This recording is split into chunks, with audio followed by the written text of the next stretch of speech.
Buenas tardes. Antes de iniciar, regálele una sonrisa al hermano, a la hermana que tiene a un lado. Díganle, hola, ¿cómo estás? Qué bueno que estás aquí hoy. Me da gusto verte. Extienda su mano y estréchela. No le cobren la tanda hoy, ¿verdad? No es para que le cobre la tanda. Esa se la cobra mañana. Mañana le dice, págame. Rosy, Angélica, qué bueno que están aquí. Me da gusto verlas también por la mañana, ¿verdad? Cada uno de ustedes tiene una razón de estar en este lugar. Lalo, Eduardo y Rosa, ¿verdad? Lalo y Rosa, pues Lalo estaba muy jovencito, muy pequeñito cuando llegaron aquí. ¿Cómo qué edad tenías, Lalo? 4 años, 5, 8 años. Bueno, bendito sea Dios. Mira, y hoy se nos permite conocer a tu esposa, ver a tus hijos, y bendito Dios, ¿verdad? Es un privilegio poder decirles también que apenas acabamos de celebrar el cumpleaños de nuestra hermana Elena Gil. Cumplió sus 23 años, ¿verdad? No la cree, hombre. Denle un aplauso a Elena, hermano.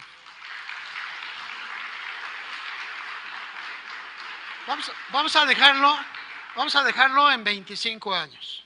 Ya, no subimos más de ahí, ¿verdad? Pero también quiero decirles que el día de hoy es cumpleaños de mi hermano Juan González.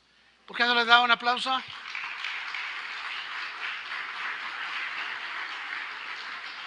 Muchas felicidades, mi hermano. Que Dios le bendiga con muchos años más en bienestar y que siga usando su vida para bendecir a otros muchos. Que Dios le guarde, ¿verdad? Bueno, también quiero recordarles que 3 y 4 de julio se va a tener el primer campamento varonil de hombres, ¿sí? En la hacienda, ¿verdad?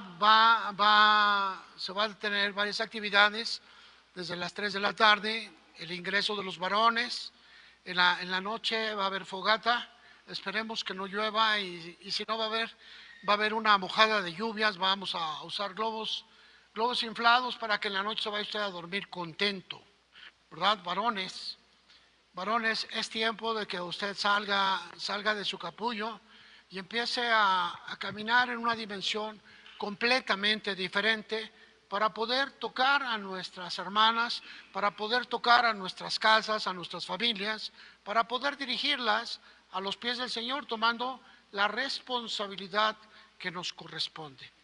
Así que 3 y 4 de julio estaremos ahí en la hacienda, ¿verdad? Todos los varones en un campamento. Lleve su tienda de campaña y si no, pues ahorita le digo, esas no son caras aún en las casas de empeño, como que no las quieren y las usan una vez y después se les quitan las ganas y ahí están arrumbadas.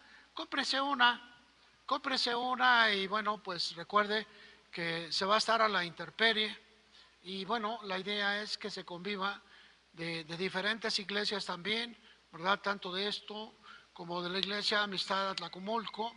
Se está invitando a la iglesia Elim de acá del pastor Montoya. Vienen los 3 doctores, Abel Mendoza, Ramiro Marrero y David Medina, ¿verdad?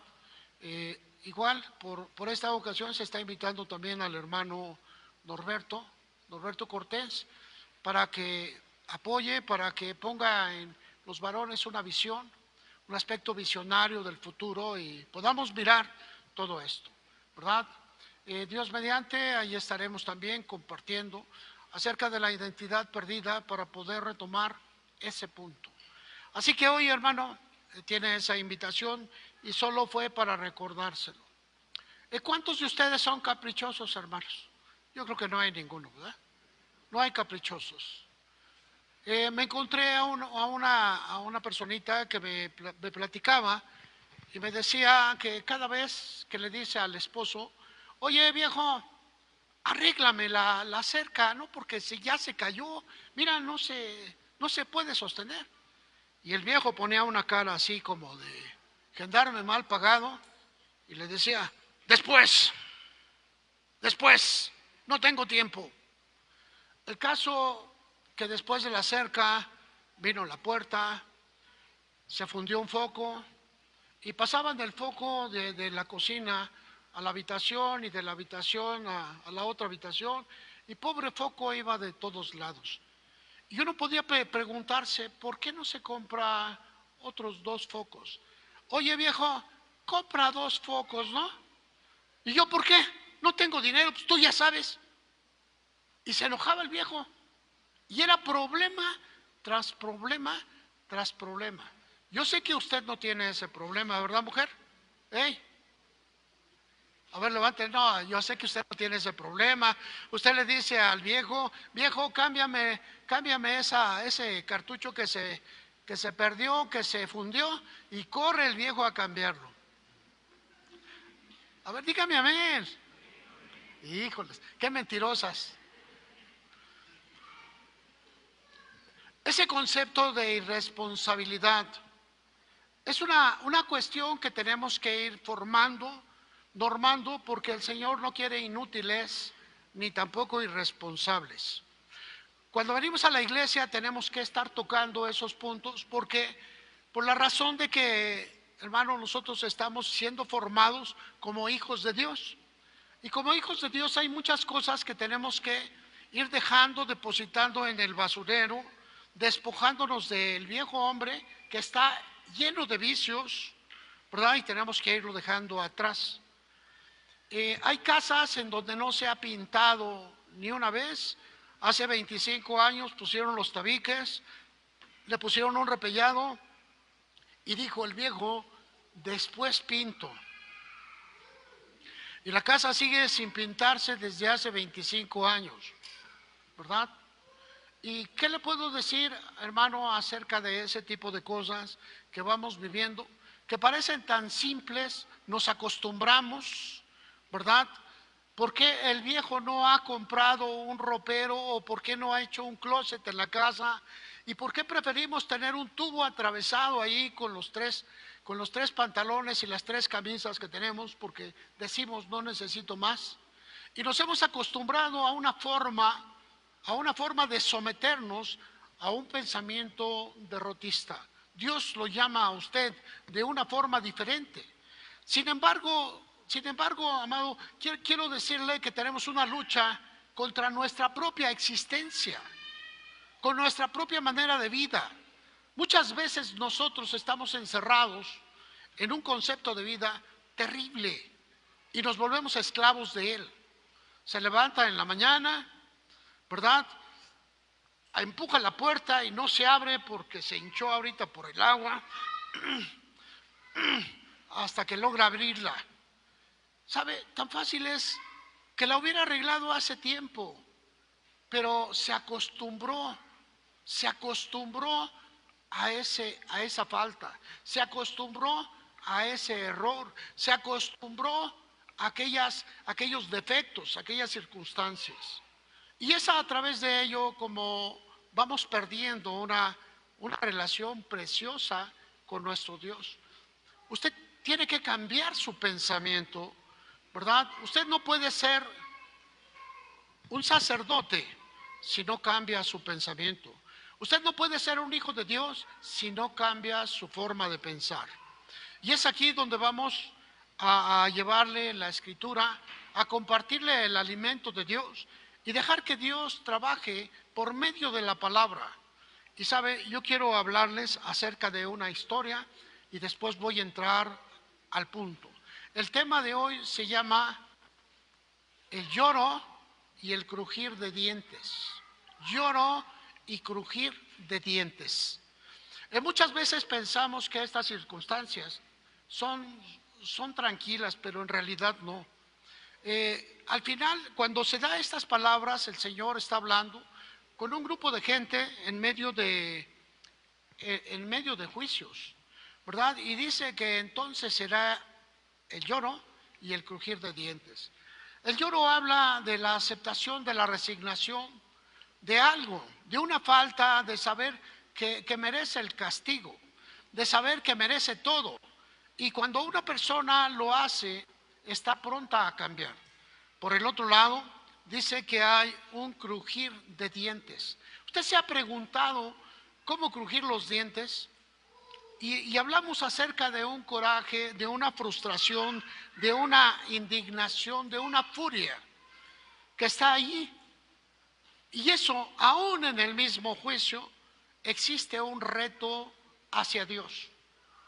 Yo les he comentado que hace muchos años en Garibaldi, en la Ciudad de México, íbamos de paso, íbamos a la misión de Tepito y pasábamos por Garibaldi y estaba una mujer completamente deshecha en su caminar, quizá tenía una pierna más corta, quizá presentaba un aspecto jorobado y su cara tenía muy mal.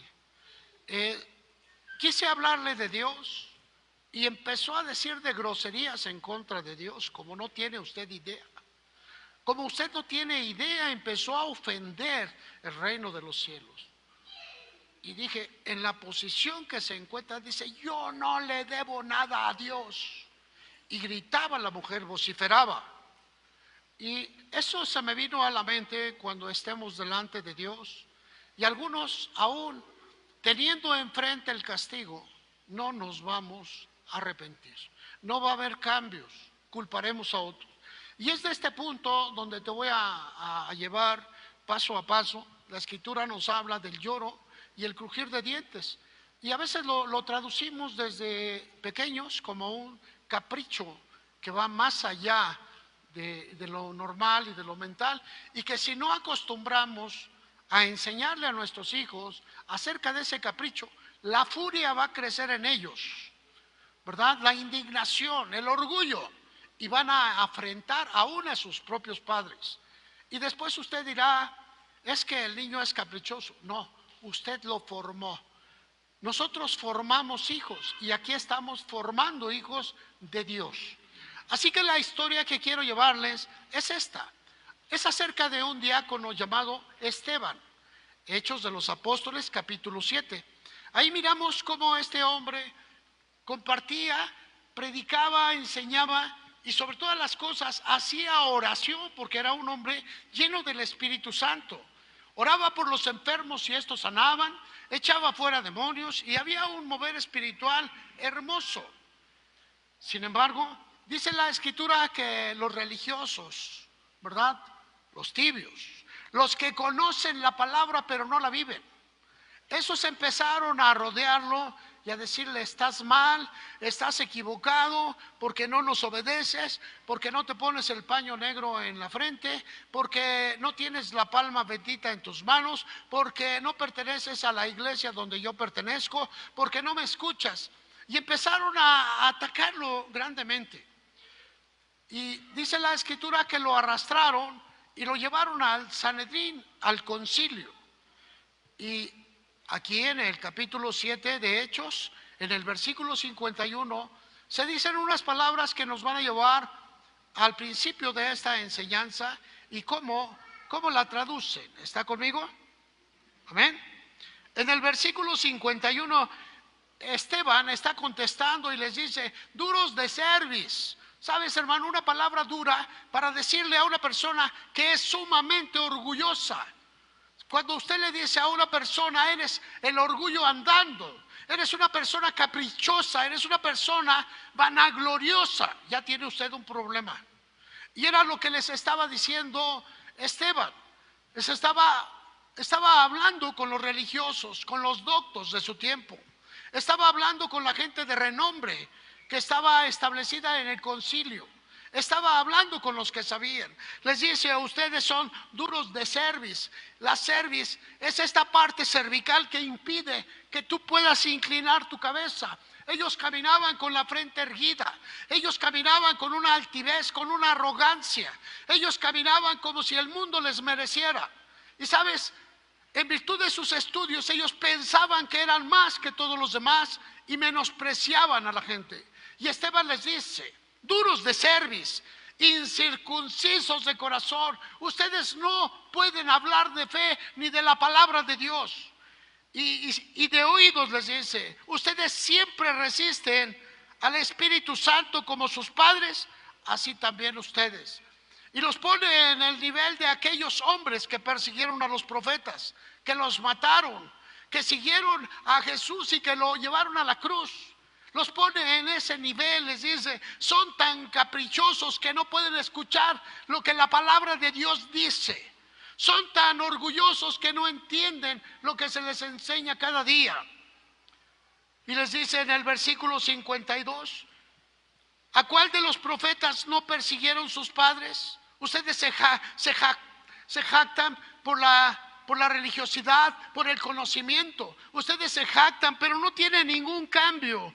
Y luego dice en el versículo 53, ustedes que recibieron la ley por disposición de ángeles y no la guardaron. Ustedes tuvieron un encuentro con Dios. Dios les habló, Dios los acercó. ¿Por qué no cambian? Se estaba refiriendo a personas llenas de soberbia que no hacían cambios porque no creían en ellos. Y en el versículo 54 se llega a un punto tan especial que necesitamos analizar. Oyendo estas cosas, se enfurecían en sus corazones y crujían los dientes contra él. Estaban furiosos, estaban llenos de furia, estaban crujiendo los dientes por el coraje que tenían. Estas personas estaban llenas de asesinato, de homicidio. Estas personas, su vanagloria los llevaba a tal lugar que juzgaban todo. Estas personas estaban llenas de un coraje que brotaba por todos los poros. No pensaban, no inclinaban su rostro, no podían escuchar a Dios porque estaban llenos de furia. La altivez les había puesto en ese sitio. Eran gente del concilio, dice la Escritura. Eran llamados los doctos, los perfectos, los religiosos, los que saben, los que conocen. Ellos se sentían de esa naturaleza y por lo tanto no querían hablar con nadie más. ¿Sabe? Quiero decirle, amado hermano, que cuando miramos la palabra en este tipo, no nos queda más que observar y decir, ¿qué tanto de eso hay en mí? ¿Qué tanto de eso se mueve dentro de mi alma? ¿Qué tanto de eso me impide que yo pueda escuchar la voz de Dios? Y miramos aquí, la Escritura dice, estaban furiosos, llenos de altivez. Y dice la Escritura, porque fueron distinguidos por la palabra. La palabra los exhibió. La palabra estaba exhibiendo sus debilidades. La palabra estaba exhibiendo lo que ellos eran. Cuando tú vienes a la iglesia, hermano, no te enojes con un servidor cuando te está exhibiendo, porque es el Espíritu de Dios. Yo no sé de tus problemas y si los supiera, no los iba a exponer, no iba a decir, volteen a ver al hermano, ¿verdad? Que está lleno de ceniza su cara. No iba a decirlo. ¿Sabes? Voy a hablarles del problema, pero nunca de los problemáticos. Y dice aquí la Escritura que estaban furiosos. Su altivez había rayado la arrogancia, el orgullo estaba más allá de ellos.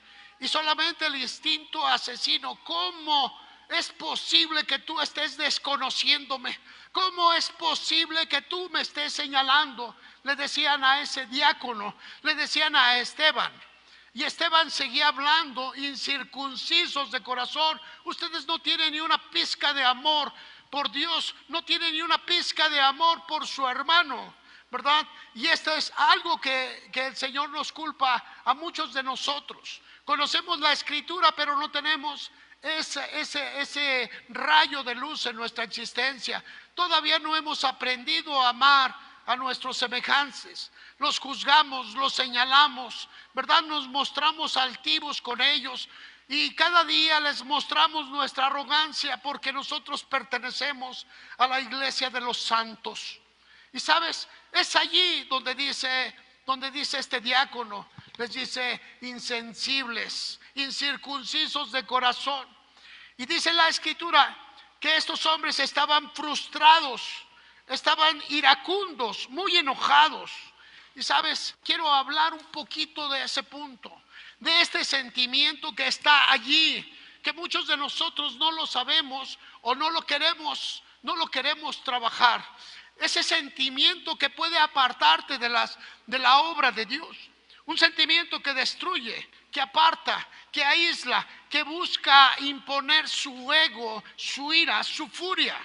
Y es un sentimiento que te aparta, te vuelve un lobo solitario, ¿verdad? Podemos mirar cómo aquí este sentimiento se mete en lo profundo de tu ser y empieza a destruir las personas que te rodean, ¿verdad? Podemos mirar en una palabra que hoy podemos mirar, decirle, ¿verdad?, a una persona y le decimos, desde que lo nombraron como jefe, está insufrible, siempre está enojado, nos mira con furia, ya no le hablamos, se cree mucho y miramos que algo sucedió. Y miramos dos sentimientos, el sentimiento de la persona que se cree y del pensamiento con el cual es observado al que se cree. Y aquí es donde vamos a tener un sentimiento que tenemos que analizarlo de dos lados. ¿Es real? ¿Es verdadero? ¿O es solamente en tu pensar? La ira se manifiesta y causa resentimiento, frustración, rabia, furor y crujir de dientes. Y generalmente procede de una desesperación porque no puede hacer cambios. Oye, esposo, dame para el gasto, le dice la señora. Tenemos muchos gastos en esta semana. Y el esposo, lo primero que hace, dice, ¿con qué me defiendo? No me gusta trabajar, soy un desobligado, soy un vicioso de la vagancia. ¿Y sabes lo que hace? Se enoja. ¡Ay, cómo te atreves a pedirme dinero a mí! ¿Por qué acaso no sabes tú?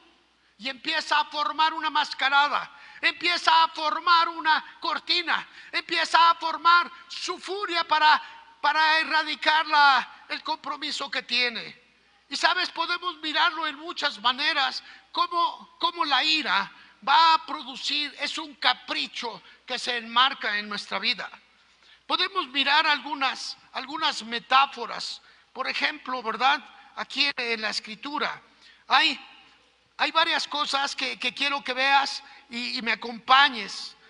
Por ejemplo, en Mateo capítulo 8, nomás tomé el Evangelio de San Mateo porque hay mucho acerca de ello. En el capítulo 8:12 dice la escritura algo que a mí me sorprende. A los hijos del reino quiere decir que es la iglesia, serán echados en las tinieblas de afuera y allí será el lloro y el crujir de dientes. No es una circunstancia que tenemos que aplicarlo al que no conoce. Es una circunstancia que se aplica al que sí conoce. Son los hijos del reino.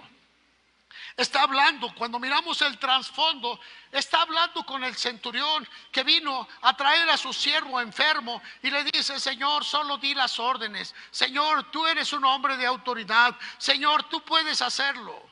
Y le dice el Señor: no he encontrado tanta fe como en este hombre.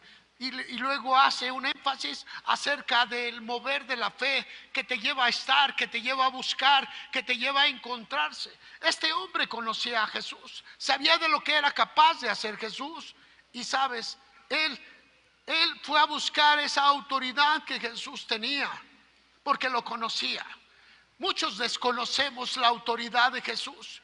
Y dice que nos convertimos en inútiles por desconocerlo. Siervo inútil, ¿verdad? Aquí aparece una palabra, que tú fuiste llamado para ser alguien a los ojos de Dios. Fuiste llamado para ser alguien a los ojos de Cristo. Y si no lo consigues, entonces tu vida será un tanto inútil.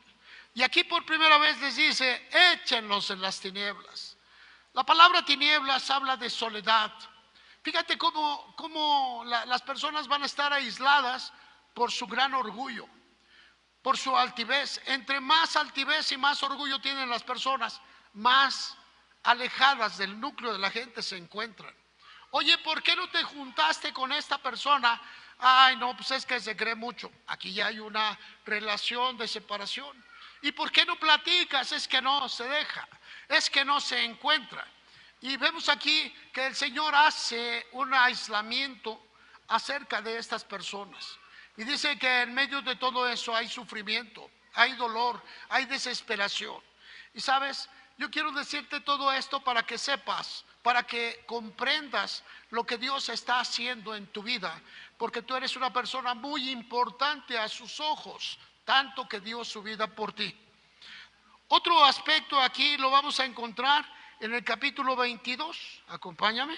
Aquí hay otra historia, la historia de las bodas, ¿verdad? Las bodas, aquí cuando el Señor tiene el banquete y están todos contentos, se dice de dónde vinieron, cómo vinieron. Y dice la escritura que ahí encuentran a un tipo, le dicen, ¿cómo es posible que tú no estés vestido de boda? ¿Cómo es posible que tú no hayas cambiado tus vestidos? ¿Cómo es posible que tú no hayas cambiado tu pensamiento, tu manera de ser? Sigues siendo un grosero, sigues siendo una persona que insultas, sigues siendo una persona que amenaza, sigues siendo una persona incumplida, incorrecta, sigues siendo esa persona. ¿Cómo es posible que no cambiaste tus vestidos después de tanto tiempo? Y dice el versículo 22:13.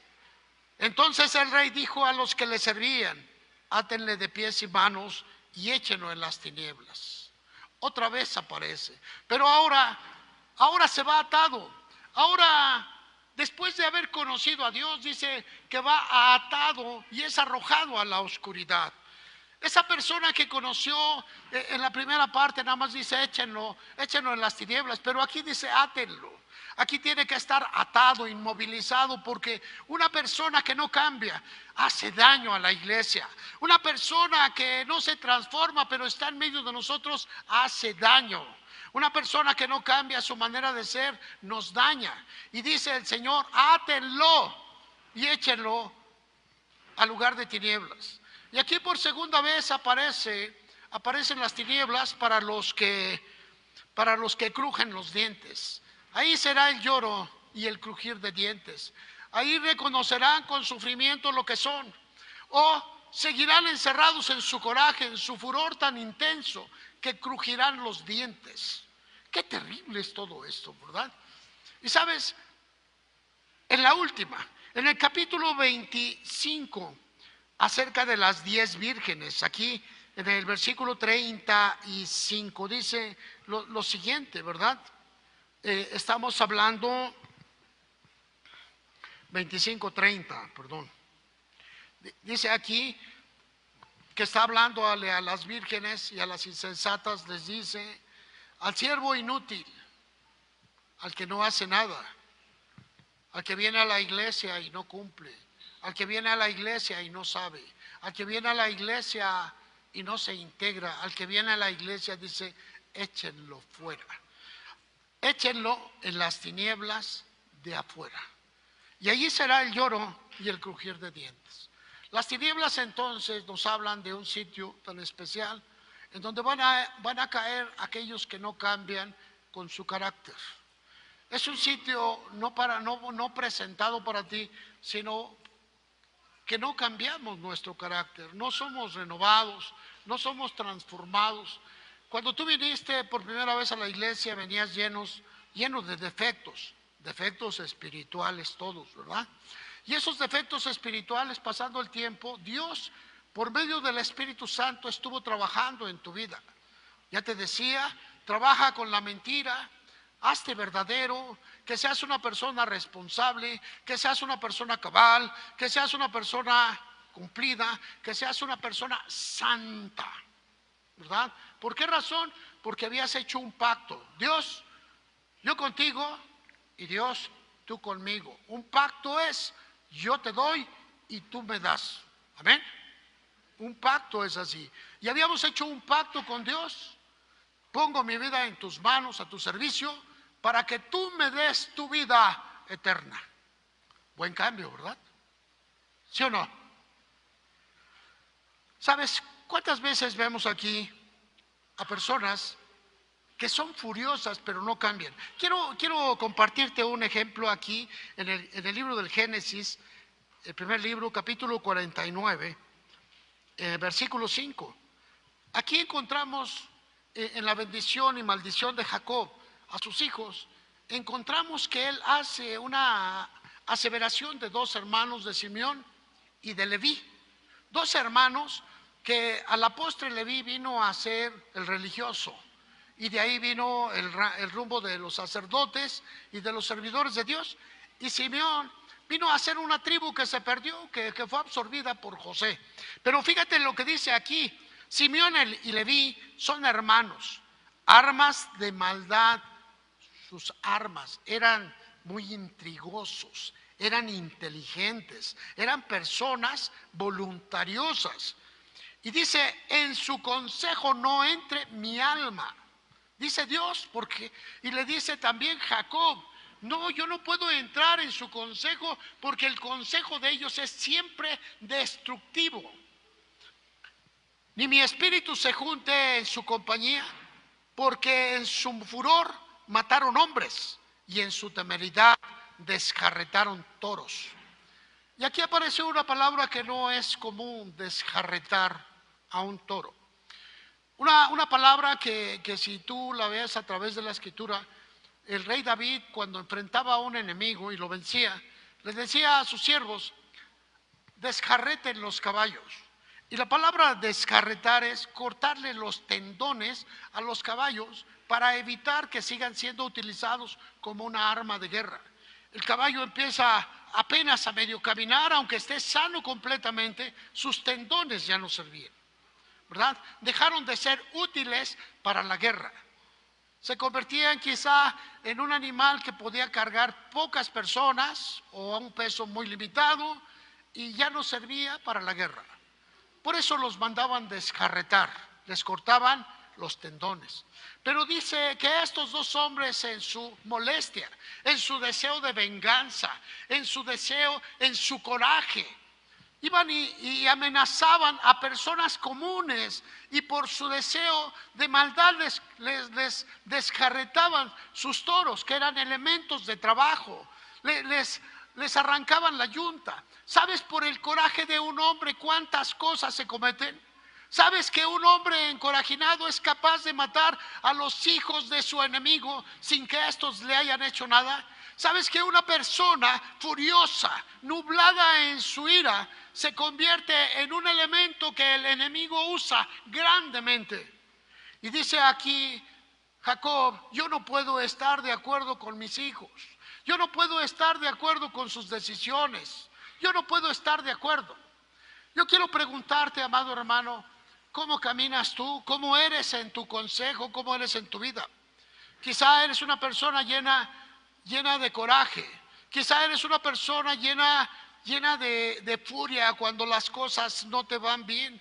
Quizá eres una persona que te conviertes en alguien que amenaza, en alguien que además cumples tus amenazas con las personas indefensas. Eres una persona que tienes tu corazón lleno de violencia, lleno de odio. Esto pues, amado hermano, es el crujir de dientes. Muchas veces la ira es un escudo para huir de la responsabilidad. Quiero que lo repitas conmigo: la ira es usada como un escudo para huir de la responsabilidad. A veces le decimos a alguien: oye, mujer, ¿me arreglaste mi pantalón? Ay, pues que no ves que no tengo tiempo, estoy bien ocupada con los niños. Y ya el mal le hace el hombre. Mentiroso, ¿verdad? Los ando espiando. Y luego la mujer le dice al hombre: oye, varón, con los 30 pesos que me diste el sábado no me alcanza ni para comprar las tortillas. ¿Y qué quieres que haga? ¿Qué quieres que haga? A ver, dime, ¿qué acaso no trabajas tú? Aleluya. Y ahora tenemos un hombre iracundo que se esconde a través del enojo para evadir sus responsabilidades. Yo espero que no seas tú ese hermano, hermana. Si estás con tu esposo, dile: te hablan, viejito. Dile: te hablan, viejita. Te habla el hijo. Padre, es un escudo muy real esconder nuestra falta de responsabilidad atrás de un enojo o atrás de una ira. La ira es un escudo para huir de la responsabilidad. La gente se hace los enojados para no cumplir con sus compromisos. Quizá no te toque, pero quiero que tú vayas conmigo a esta parte porque es importante ir conociendo este aspecto. Yo estoy seguro que para ti esto es solamente información. Para ti solamente es parte de lo que necesitas conocer. ¿Por qué, hermano? Porque estamos formando hijos.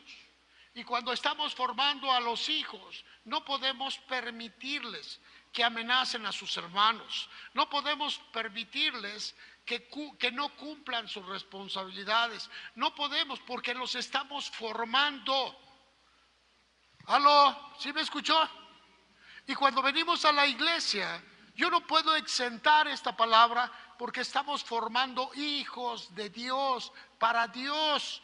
Estamos llevando a cabo un discipulado de vida, en donde usted necesita conocer la palabra de Dios y comerla, ponerla dentro.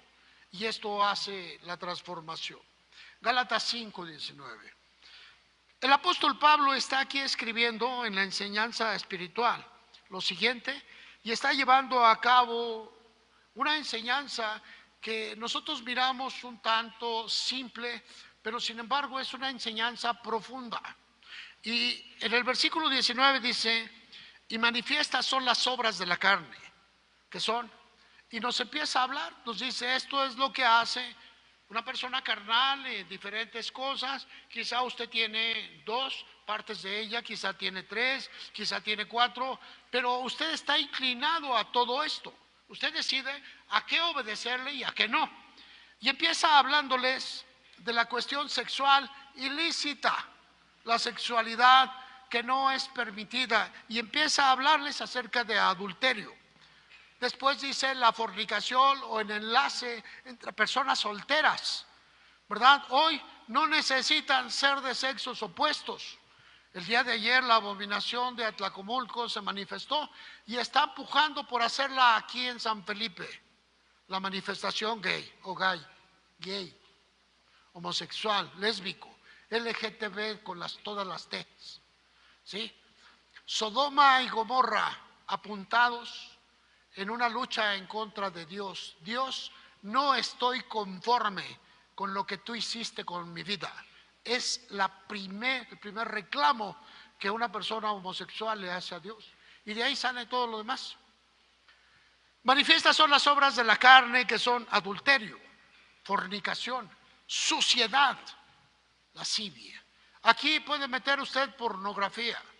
Y la pornografía es un porno en la mente pornella, una mezcolanza por lo que ve.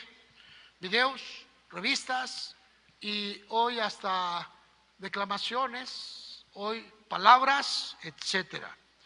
Después viene la otra parte que concierne a la relación humana y dice idolatría, hechicerías, enemistades, pleitos, celos, iras, contiendas, disensiones y herejías. Y aquí en medio de todas ellas aparece la palabra ira, iras, ¿verdad? Los continuos corajes, enojos que tiene la persona para justificar o para ocultar o para huir de sus responsabilidades. A veces no las queremos, ¿verdad? Por cierto, hermano, hermana, eres muy enojón. A ver, dile así al hermano, ¿no? Para que se despierte, porque luego se duermen. Está uno pensando que nos están escuchando y hasta que le hace el hermano así. ¿Sí? ¿Eres muy enojón? ¿Y por qué eres enojón? ¿Y sabes que el enojo siempre ha sido una manifestación del orgullo? Ha sido siempre una manifestación de prepotencia. Ha sido una manifestación de altivez y de arrogancia. Tenemos problemas. Dice aquí idolatría. Y esa palabra podríamos ponerla aquí. La idolatría es tomar un ídolo en el lugar de Dios. Y el ídolo que tomamos para poner en el lugar de Dios es A ver, hágalo igual. Dígalo, hágalo igual, hermano. No tenga miedo, Dios lo ve. Cuando usted decide convertirse en Dios para su propia vida, cuando usted decide hacerse Dios arrogante, ególatra, altivo, ¿verdad? Presuntuoso, soberbio, orgulloso. Y hay otros calificativos bonitos, ¿verdad? Pero no se los quiero decir. Vamos a dejarlos con ese. Resumido, es usted un caprichoso. Es usted un Dios para su propia vida y se cree con derecho de juzgar a todo el que no es Dios como usted. Y esta es la palabra, idólatra. Otra palabra que aparece aquí es hechicería. Y la palabra hechicería habla de imponer su voluntad a otros. Yo sé que usted respeta la voluntad de los demás. Hasta que le dices, si no haces lo que yo te digo, ni me hables. ¿Verdad? Entonces usted es un hechicero. Si usted está manipulando las cosas para imponer su voluntad a otros, usted es un hechicero. Ay, no, hermano, un hechicero es aquel que hace demandas, es el que amenaza, es el que juzga, es el que cumple en lo malo. Y dice aquí que también es una obra carnal. Otra vez, idolatría, hechicerías. Después vienen las enemistades. Enemistades. Pues, ¿cuántas amistades tiene usted y cuántas enemistades tiene? A ver, cuéntelas. No, yo sé que usted no tiene ninguna enemistad. Puros santos, mire, la ruedita está girando. Así como esa del internet que está identificando el rumbo. ¿No? Usted no tiene enemistades, pero no le habla al vecino. Usted no tiene enemistades, pero no le habla al hermano, a la hermana. Usted no tiene enemistades, pero tiene problemas con sus hijos. Usted no tiene enemistades, pero no le habla a su propio hermano desde hace varios años. ¿Aló? Qué bravo vino el pastor ahora, ¿verdad? Ni modo. ¿Qué quiere que haga mi hermana? Mi hermano. Adulterio, fornicación, inmundicia y lascivia. Primera parte, sexo. Segunda parte, espiritual o almática, idolatría, hechicerías, enemistades, pleitos, celos, iras, contiendas, disensiones, herejías y envidias, homicidios y borracheras y orgías. El concepto almático. Se da cuenta, primero es la carne, después es el alma, y en medio del alma se encuentra una palabra junto a los celos que es iras, iras, explosiones iracundas, explosiones de enojos. La naturaleza humana tiene la decisión de practicarlas o no y hace de ello un escudo y lo usa cotidianamente para huir de las responsabilidades. Es el ego, alma, ira. Pero fíjese lo que dice el versículo 25. Perdón, me fui muy lejos en el versículo 21. Al final dice, los que practican tales cosas, ¿qué dice? Y la palabra practicar es que es de uso común en usted. Ay, es que el hermano es bien enojón, mira, anda uno con pincitas ahí porque luego se enoja. ¿Qué? ¿Qué dices? ¿Qué qué? ¿Qué cómo? ¿Qué cuándo? ¿No? ¿Ustedes se enojan? ¿Sí o no? ¿Son enojones o no? ¿Sabe si Dios lo sabe? Dios nos ha visto cuando usted está más enojado que un elote, ¿verdad? Y dice aquí que los que practican tales cosas que sí tienen derecho, ¿verdad? Son salvos. ¿Sí? Dice así, ¿no? ¿Sabe? Dice la escritura que van a ser echados a las tinieblas de afuera. Y está hablando acerca de nuestro carácter, hermano. Y dice la escritura que los que practican tales cosas, y la palabra práctica significa que son de uso común o de uso cotidiano. Ahí están, las practicamos todos los días, ¿verdad? Oye, que ve a ver al abuelo. No, hombre, siempre está enojado. Buenos días, abuelo. ¿Qué tienen de buenos? ¿Verdad? Y siempre nos encontramos enojados, porque es una defensa ¿Qué hemos puesto para impedir que otras personas se nos acerquen? ¿Sí? Yo sé que usted no está enojado, hermano. A lo mejor su vida es así. Usted chupa un limón y el limón es el que hace los gestos. ¿Sí? Mire, fíjese nada más aquí. Le voy a dar los dos consejos. Bueno, hay más, pero hay dos consejos que Dios da a través del Espíritu acerca de ello. Antes de decirle qué es la ira. El primer consejo lo encontramos en Efesios capítulo 4, versículo 26. Y dice aquí el apóstol Pablo: enójense, pero no pequen. Y segundo, no se duerman con el enojo vivo. ¿Qué significa eso, hermano? Bueno, la primera parte dice: enójate, pero no dejes que se caliente tu inteligencia. No dejes que se caliente tu voluntad, ¿verdad? Porque hierve y puedes explotar y cometes daños a los demás, insultas, amenazas, palabras destructivas. Bueno, ahorita te voy a dar la secuencia de cómo hace una ira. Y dice aquí el apóstol: enójate, pero no peques, que tu enojo no sea mayor a tu inteligencia. Y dos, que el sol no se ponga sobre tu enojo. No permitas que termine el día y tú estés enojado. No permitas que el día se termine y tú con tu enojo. Es que no puedo perdonarlo, porque se convierte en eso, en resentimiento. El resentimiento en odio, el odio en amargura, y vamos creciendo en todo esto. ¿Sabes, hermano? A veces quiero hablarte nada más en un aspecto profético y solamente enseñarte las cosas buenas de la Escritura, las puras bendiciones. Nos encanta eso. Ay, Señor, cambia a mi suegra porque ya no la soporto. No, mejor te voy a cambiar a ti. Tu suegra es bien difícil. ¿No? Y sabes, a veces queremos eso. Señor, quítame lo grosero. No, no te lo voy a quitar. Te va a dar todas las armas. Señor, dame paz. Pues ya te la dio, tómala. Señor, quiero ser sano. Pues acércate a tomar lo que Dios ya puso para tu vida. Aló. Estas personas van a perder el reino a causa de su temeridad, de su coraje, de su capricho, de su ira. Y sabes, hermano, en el consejo de Dios dice que cuando te enojes no peques.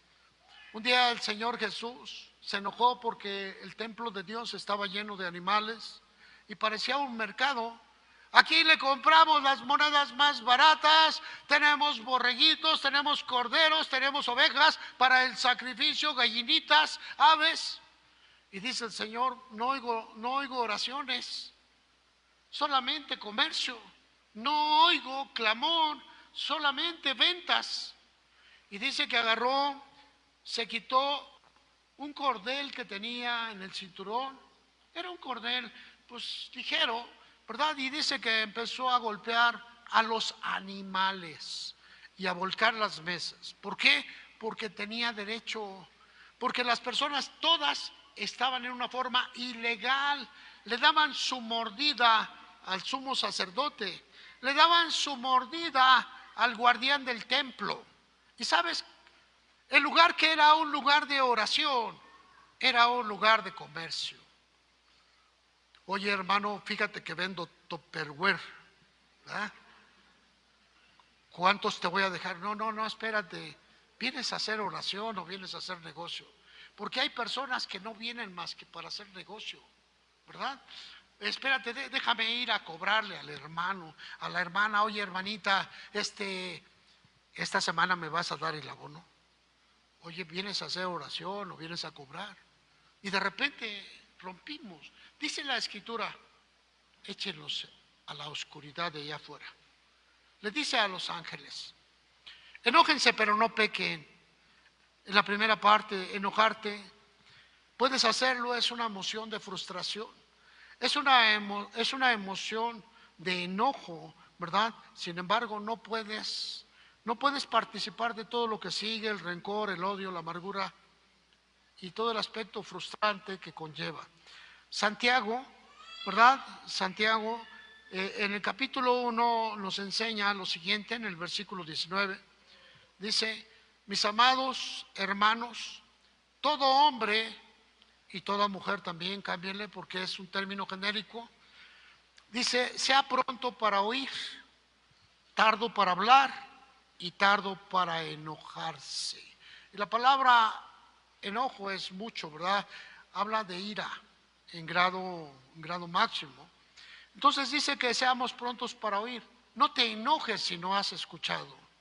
A veces se acerca alguien a decirte la razón por la cual hay molestia y tú ya estás enojado, ya tienes un escudo aquí. Ni me hables, ¿verdad? Amenazas, pero vas a ver que te voy a dar tu surtidita. Te voy a surtir tu tiendita, ¿verdad? Dice a veces el papá. Oye, papá, pero escúchame. Y el papá dice: no, ¿qué te voy a escuchar? Ya te dije que te voy a surtir. Y sabes, a veces es la mamá y a veces es de un hermano con otro que no los dejamos hablar. Y la escritura dice: primero escucha. Amén. Sé pronto para oír, sé tardo para hablar. No hables, primero escucha la razón, escucha las palabras, escucha el dicho de la persona que tienes enfrente, escucha lo que tiene. Y después dice la escritura que tardes en enojarte, que tu enojo. Y yo me quedé pensando, pues, ¿a poco puede uno controlar el enojo? Sí, es una emoción controlable, es una emoción que tú puedes decidir. No aparece de golpe, es una frustración que va en aumento, pero tú la puedes cortar en cualquier momento. No tienes derecho a romper la paz, porque no solamente rompes tu propia paz, sino la paz de los demás. ¿Eres muy enojón, hermano? ¿Enojona? Sí. A ver.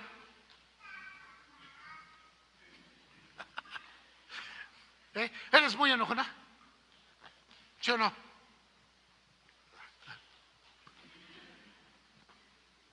Sí. ¿Sí, Angélica, o no? ¿Eres muy enojona?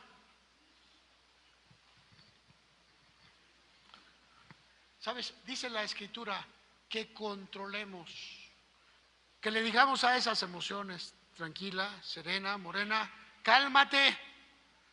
Así, si tú eres varón, puedes decirte: quieto, prieto, quieto. ¿Ah? Santiago dice que te tardes, ¿verdad?, para hablar y te tardes para enojarte, que no te enojes al primer evento. Habla acerca del manejo de emociones, algo que muchos de nosotros no tenemos, hermano. Creemos, le decimos a Dios: Señor, quítame el coraje. No, no te lo va a quitar Dios. Tienes que tratar tú con esa emoción. Tienes que tratar tú con esa cuestión.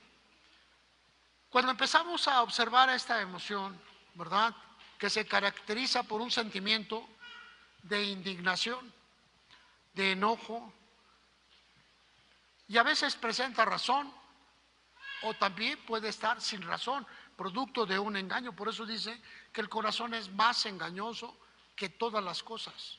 Te levantaste de malas y te dicen: te levantaste del lado derecho, ¿verdad? O te levantaste del lado izquierdo. ¿De qué lado te levantas, hermano? ¿No? ¿De qué lado te levantas? Del otro lado. De acá es enojo y de aquí es paz. ¿Sabes qué? Ponle una barda aquí para que no te levantes por ahí nunca, y siempre de acá a este lado. Tú vas a decidir los cambios que tienes que hacer. Todo hombre sea pronto para oír, tardo para hablar y tardo para enojarse. Emoción caracterizada como un sentimiento. Es un sentimiento. ¿Qué sientes? ¿Qué sientes? ¿Por qué no todos sienten igual? ¿Te indigna? ¿Te enojas? ¿Te frustra? ¿O es solamente tu orgullo y tu vanidad caminando?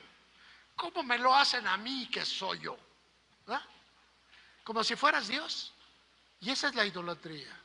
Ese es el concepto más terrible. Por eso Dios dice que si tú no controlas eso, pues no vas a poder entrar al reino, hermano. Oye, es que yo ya hice mi oración, ya le dije: Señor, te recibo, pero dice el Señor, yo no te recibo. Es que ya hizo una oración, Señor, sí, pero yo no la escucho.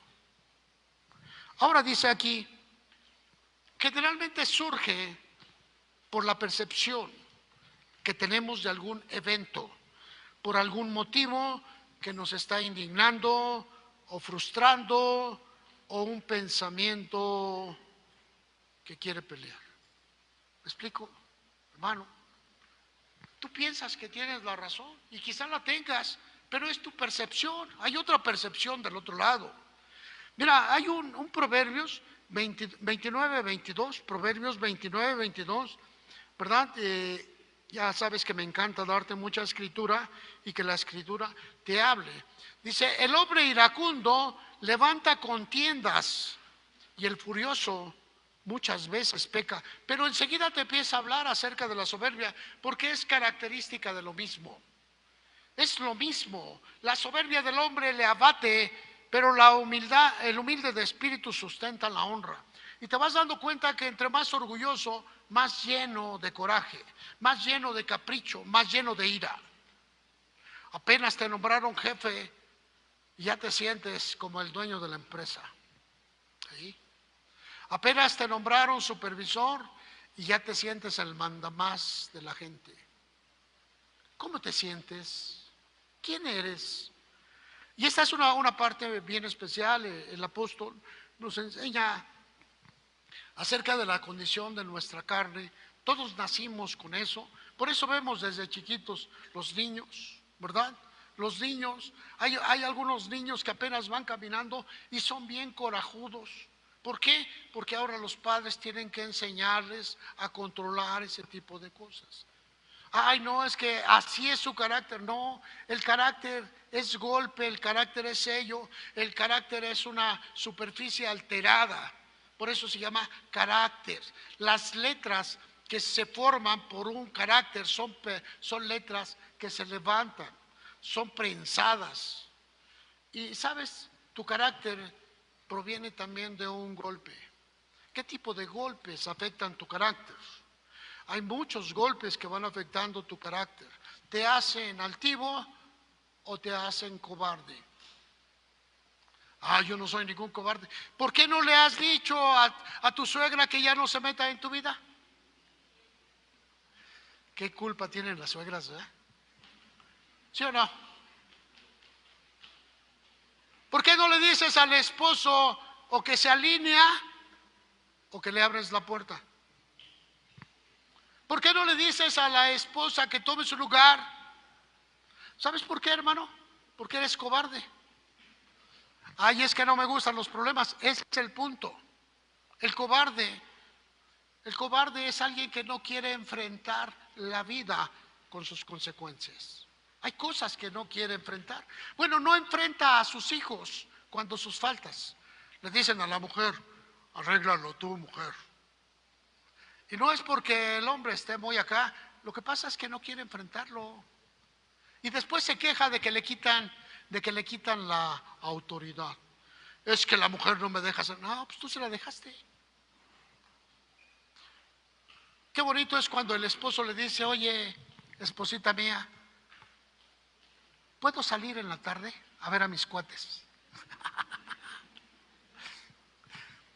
¿Verdad? ¿Verdad que sí? La percepción.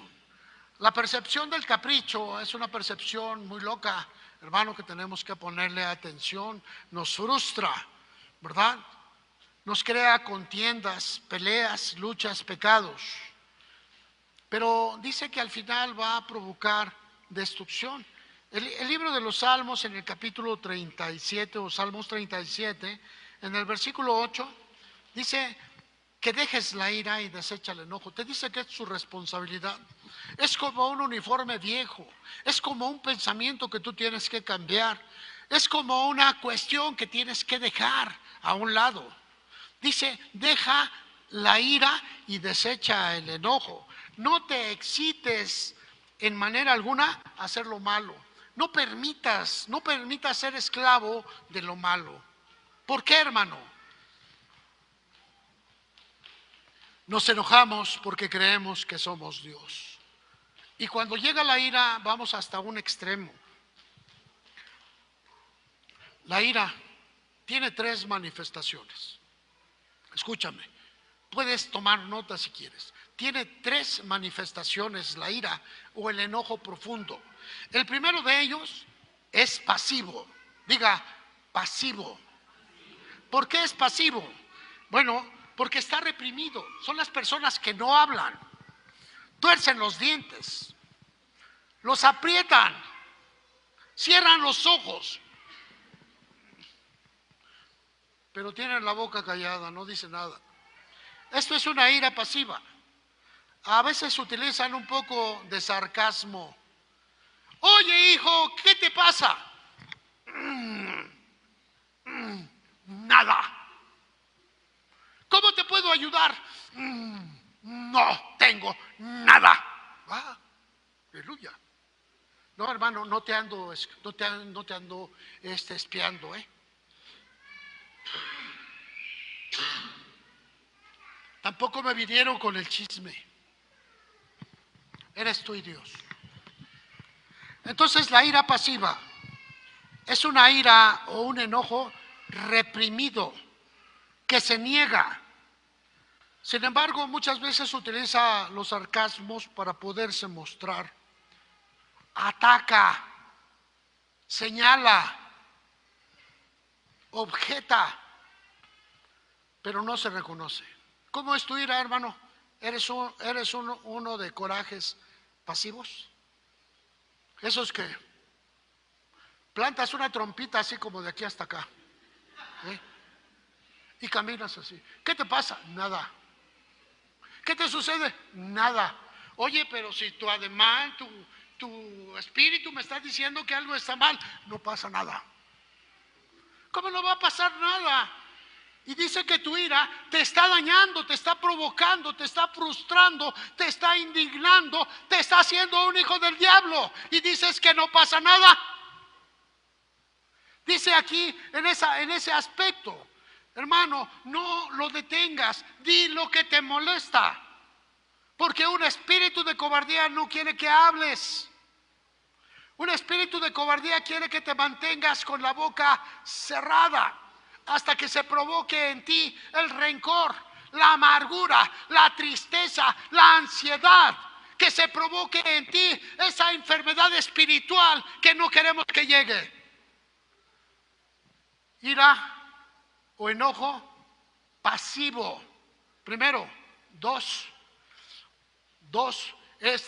hermano, tuve que ir a ver un compendio psicológico para poder entender un poquito acerca de ello, un poquitito. La ira, la siguiente manera es ira o coraje agresivo. Diga agresivo. Estos son los violentos. Estos no la ocultan. Buenos días, ¿qué tienen de buenos? ¿Ah? Está ahí, está visible. ¿Estás enojado? Sí, ¿y qué? Y podemos mirar a ese tipo de personas todo el tiempo con el reto, con el desafío, con el insulto en la boca. ¿Por qué me preguntas eso? ¿Que eres un tonto o qué? Y a veces lo vemos en la familia, a veces lo vemos embarcarse en casa y está siendo destruidos.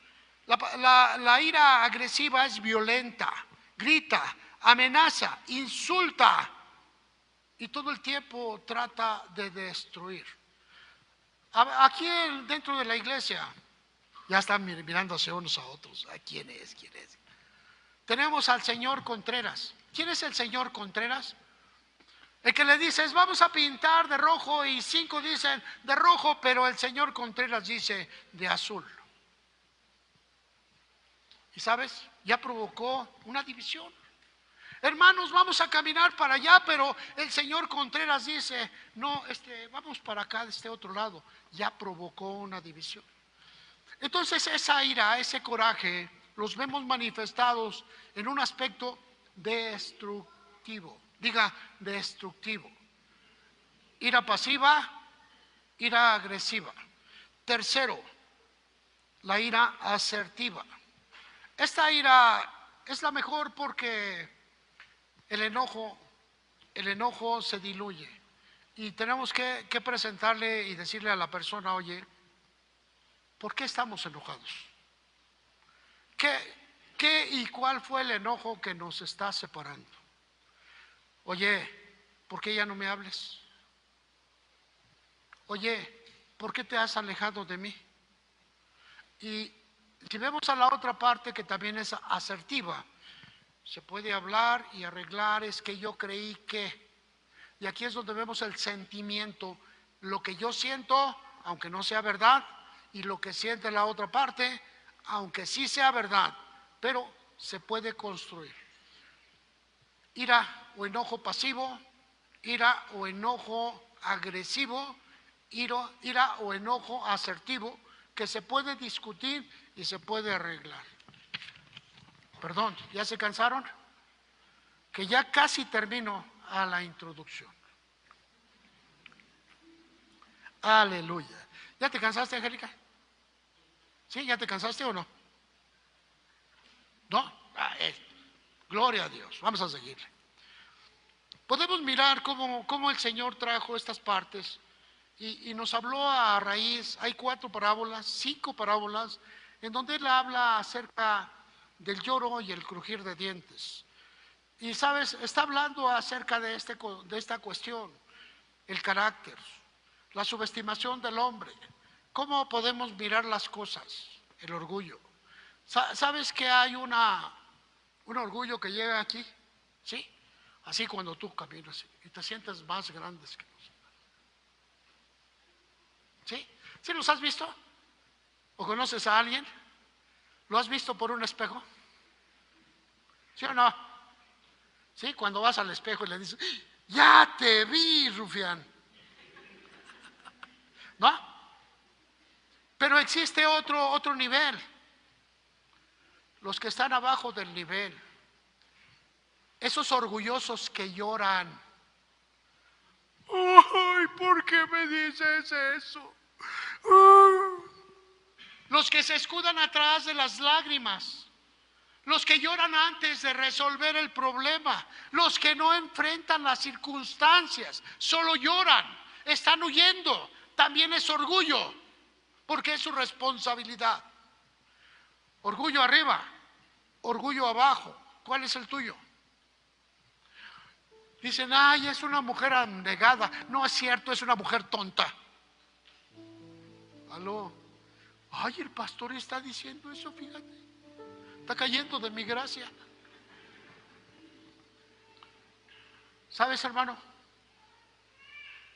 Tienes una esposa que se formó de acuerdo a tu carácter. Esposa, tienes un esposo que se formó de acuerdo a tu carácter. ¿Cómo es lo mismo? Sí, ambos aportan. Tú haces un esposo responsable, cuidador, amoroso de su familia, o tú haces uno completamente desobligado. Tú haces unos hijos responsables porque les estás trasladando tu espíritu. Y esto es lo que hacemos aquí en la iglesia. La iglesia es formativa, la iglesia es generadora de un espíritu nuevo mediante la palabra. Dice el Señor que Él cada día está formando a los hijos de Dios, ¿verdad? Los engendra. Y la palabra engendrar significa darles una formación nueva en el espíritu. En Mateo capítulo 8, versículo 10, miramos al centurión abogando por su siervo. Señor, ten misericordia. Señor, ten misericordia. Te lo doy rápido porque ya quiero terminar esto, porque si no te me vas a dormir. 8:10 dice: al oírlo Jesús se maravilló y dijo a los que seguían, de cierto, les digo que ni aún en Israel he hallado tanta fe. ¿Sabes por qué? Porque para tener fe hay que conocer la palabra de Dios. Si tú no conoces lo que dice la palabra de Dios, ¿cómo vas a tener fe? La fe viene por el oír y el oír viene por la palabra de Dios. Porque la fe sale de dentro, porque la fe se muestra por tus palabras. Porque la fe mueve montañas, pero empieza a moverlas de acuerdo a tu hablar. Porque tú alcanzas la gloria de Dios cuando entiendes que la fe se mueve por lo que tú crees. Y dice que este hombre, este centurión, lo entendió. Y les dice Jesús, ni siquiera en los hijos, versículo 12, pero a los hijos del reino, a los que están en la iglesia y no entienden los conceptos que están enfrentándose, a los que vienen a la iglesia y no leen la escritura, a los que vienen a la iglesia y no tienen un espíritu de Dios. ¿Qué fin les espera? Las tinieblas de afuera. Un día se van a ir. Y dice la escritura que en esas tinieblas será el lloro y el crujir de dientes. Versículo 12.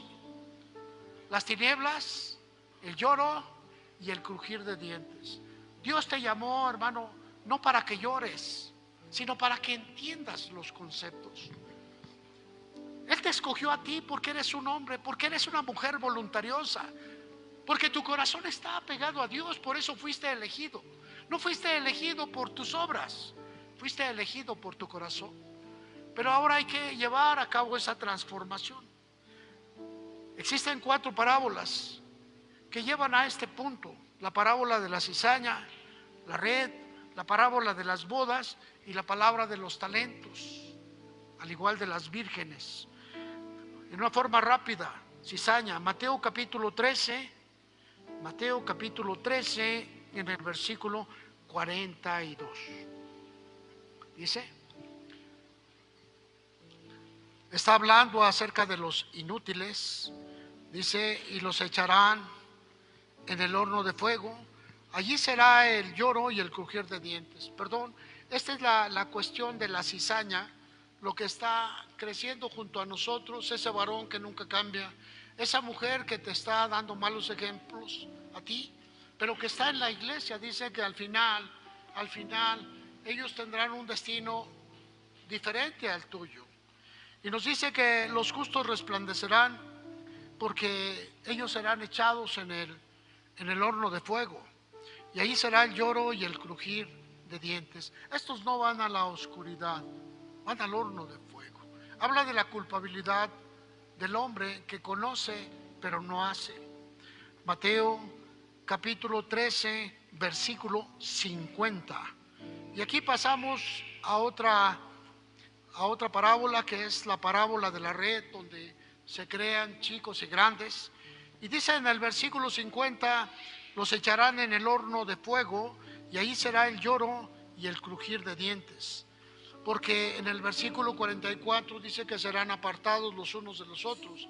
En vida, hermano, en vida, el Señor te va a estar apartando de lo malo. Te va a invitar a que te apartes de lo malo, para que no tengas que sufrir. Y habla del lloro, y el lloro habla como aquel ejemplo cuando Jesús estaba en la cruz, ¿verdad? Se encontraban 2 personas, uno a cada lado, y uno le decía, si eres el Cristo, bájate, muy orgulloso. Si eres el Cristo, sálvate, dudaba, nunca lo conoció.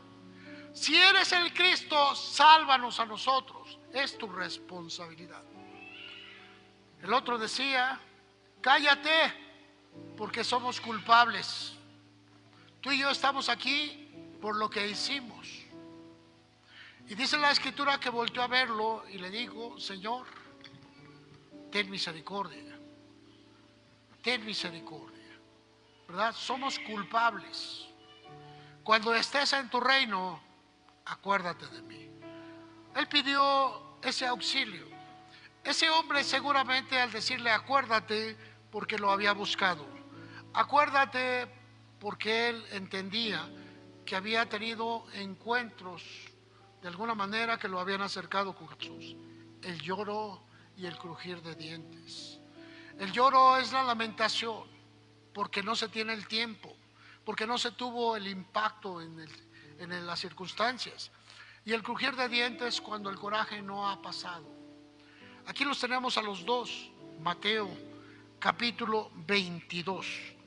Y aquí tenemos otra parábola que nos habla aquí acerca de las bodas del Cordero. Y en el versículo 12 El señor, el padre que anda en el salón, le dice: amigo, ¿cómo entraste aquí sin estar vestido de boda? Pero él enmudeció.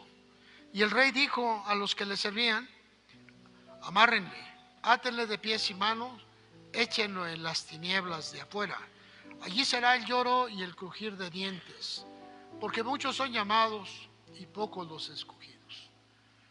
Una persona que sabe usar la palabra de Dios, una persona que la usa como una herramienta, pero que llega al final de los tiempos y no ha cambiado, dice: átenlo. Que ahora la palabra que él ha hablado ya no la hable más, que le cause peso en su espíritu, que no ore por los enfermos, que no imponga las manos. Sabe hacerlo, pero ya no se le va a permitir.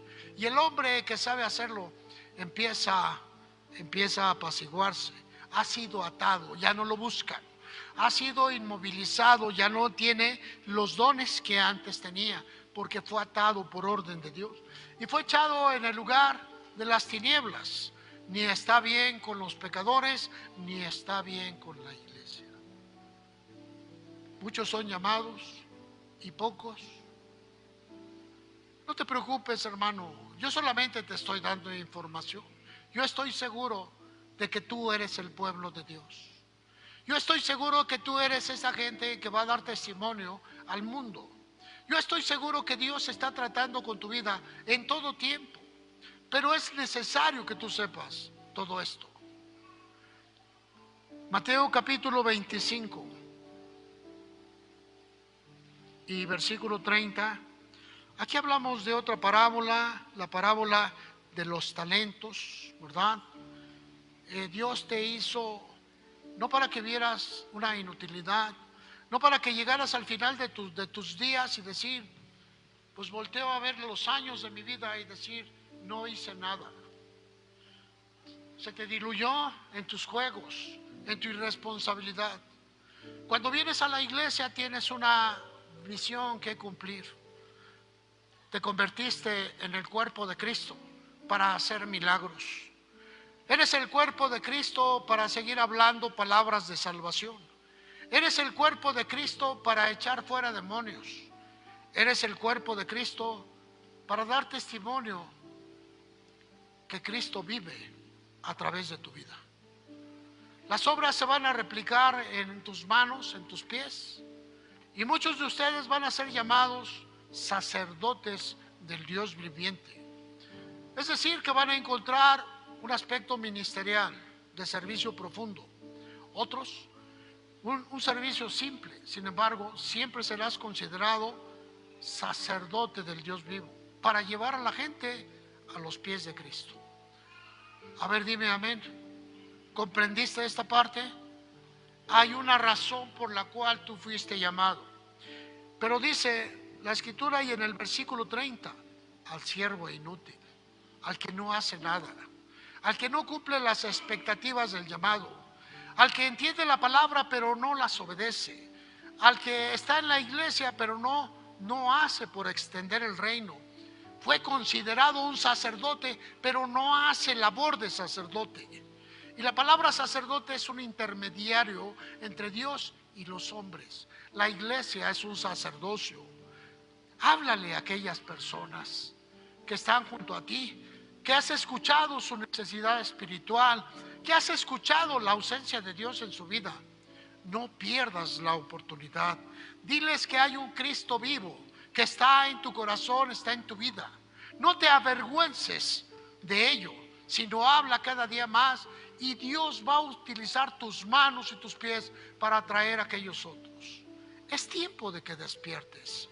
Dice la escritura que los inútiles serán echados en las tinieblas. Primero, estarán aislados y serán echados fuera. Y segundo, será el lloro y el crujir de dientes. Es una cosa terrible, amado hermano, todo eso. Sin embargo, vuelvo a decirte, cuando Dios te escogió, estaba mirando que tu corazón era apto, es apto para representarlo en la tierra. Y si Dios te elige para un ministerio de vida, un ministerio completo, un servicio sacerdotal, seguramente Él te va a dotar de todos los medios. Hoy solamente quiero dejar en tu corazón lo siguiente. Eres una persona muy valiosa a los ojos de Dios, pero el enemigo quiere que no te des cuenta. El enemigo quiere que no hagas uso de los atributos que Dios ha puesto en tu vida. Levántate, resplandece, habla, dirige, reprende a la oscuridad, echa fuera demonios, habla palabras de vida a la gente que te rodea y entenderás el motivo de tu vida, la razón por la cual vives y la razón por la cual has venido a este mundo. Amado hermano, eres alguien muy valioso, eres una piedra que adorna el gran templo. Ponte de pie.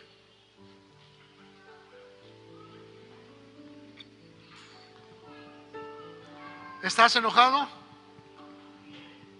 ¿Mucho? ¿O poco? ¿Te enojaste mucho o poco?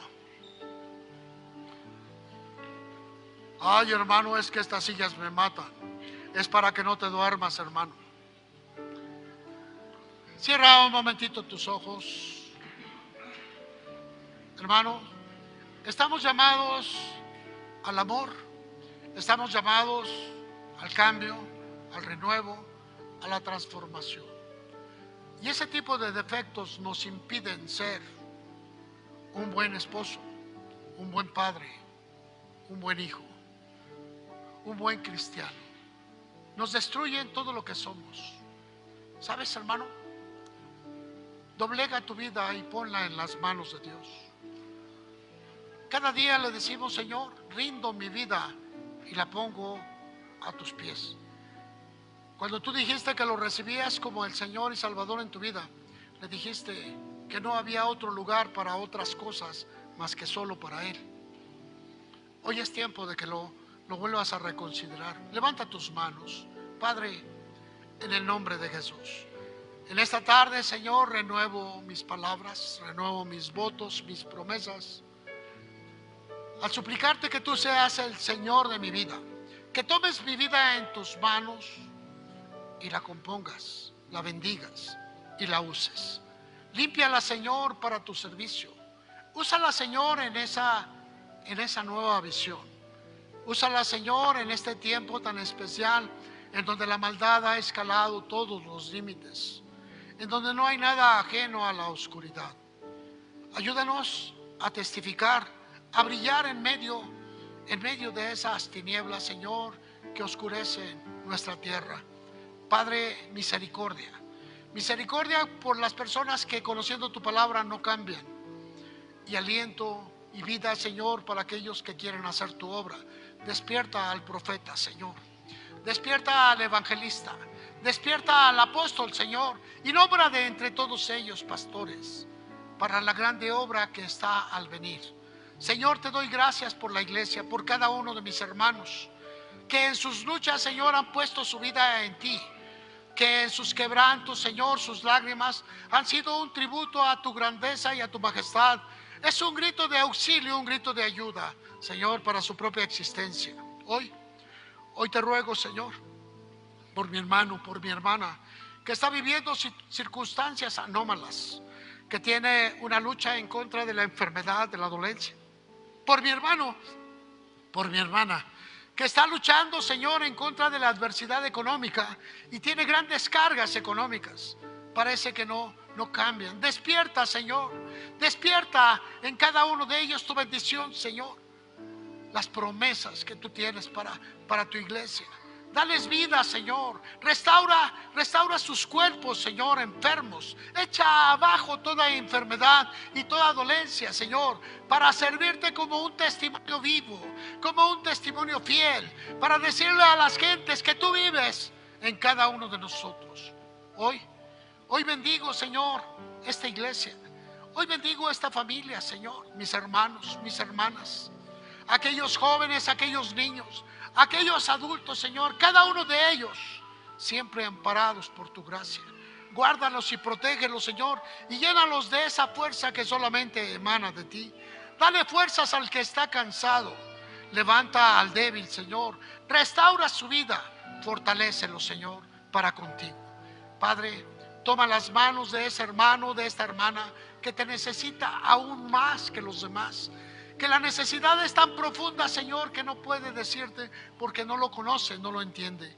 Guárdala en tus manos, Señor, y llévalo a tu corazón. Padre, hoy proclamo tu gloria, tu grandeza y tu majestad en este lugar. Que tu nombre sea bendito en todo tiempo, Señor, en el nombre de Jesucristo, nuestro Señor. Gracias por lo que has hecho, por lo que estás haciendo y por lo que vas a hacer. Gracias en el nombre de Jesucristo. Amén y amén. Dale un fuerte aplauso al Señor. Que Dios te bendiga. Que Dios te guarde.